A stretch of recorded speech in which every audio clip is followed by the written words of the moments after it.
Look at you, Flora. What you made. A baby foal. Look. A big surprise at the beginning of May was the arrival of Flora's foal 2 weeks and 2 days earlier than expected. But what beauty in perfection! Flora, a first-time mum at the age of 12, took her new responsibilities with no hesitation, keeping her little one safe and close. Ooh. Yeah. Frida is the spitting image of her mum. The only difference are the 4 even white socks on her little legs. She was rather delicate and small, just about able to go underneath her mum's belly. She's grown a lot since, and I can't wait to give you the next update. Only a week later, Winnie decided it was time for her foal to arrive.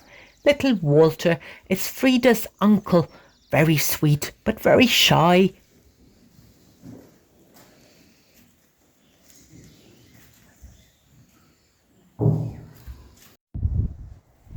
He is coming around slowly though, with his niece's encouragement, who has been very confident and independent from day one.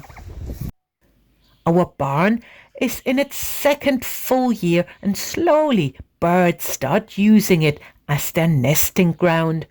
We had a noisy bunch of starlings raise their young. One fell out of his nest early, but luckily landed on another horizontal rail where his parents kept on feeding him until he was big enough to fly away. The lambs are growing very fast and are a delight to have around. Every evening in May they still came back in from the field with their mums to give them a safe space for the night. Harriet is starting to feel her age now when she comes up the hill towards the barn. Hi, Harriet. Good girl. Come on. Come on, Harriet, come. She has a touch of arthritis in her joints, but otherwise is an amazing, lovely, mature yo. It was time again for Trudy to go on a little holiday when she came into season. This year she went to visit her daughter Umi nearby. Turnip was a bit upset and started taking to the road, going as far as visiting another lady friend in the neighbourhood, so we had to keep him tied up and take him for long walks. He loved that extra bit of attention. Another tragedy happened here, a freak accident that killed our pygmy goat Bramble. He and Twig had been tethered since we got them, with no problem, but one day Bramble got his tether rope so wound up that eventually he found his tragic end. A very sad, horrible lesson for me to learn. Poor Bramble. And poor Twig, coping amazingly well with the loss of his best buddy. He has taken to the dog basket now in search for company. The donkeys love having a bit of fun, play and a run around in our riding paddocks.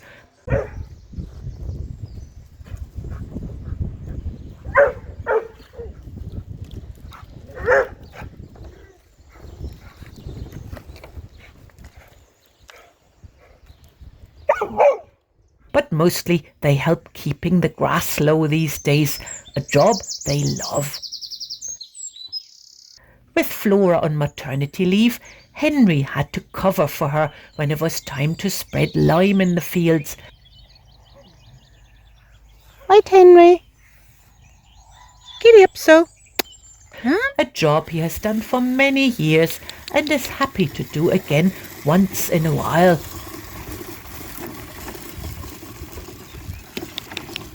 He and Daisy also go down the road for long weekends to keep a friend's field tidy. Another job he's good at. Henry, come on. Hi, Daisy. Daisy girl. Hi. With all the grass finally growing wildly, it is a joy to see the young families out filling up with rich nutrients and vitamins, and both foals, Walter and Frida, are thriving. Walter is slowly coming out of his shell. Winnie was a very protective mum the first few weeks, but finally allows her son to hang out and play with Frida, as long as he comes back when he is called. With Frida being so strong and independent, I started bringing Flora back to work, with Frida at foot. Flora loves being back doing something. She is a great mum, but I suspect that she actually missed her ridden work. And we have another team member for our visiting crew to hospitals and nursing homes, Charlotte the hen. Residents adore her, and she is so cool sitting on people's laps. And when it's time, she gets a little nap in too. She's so settled, isn't she? He's fast asleep.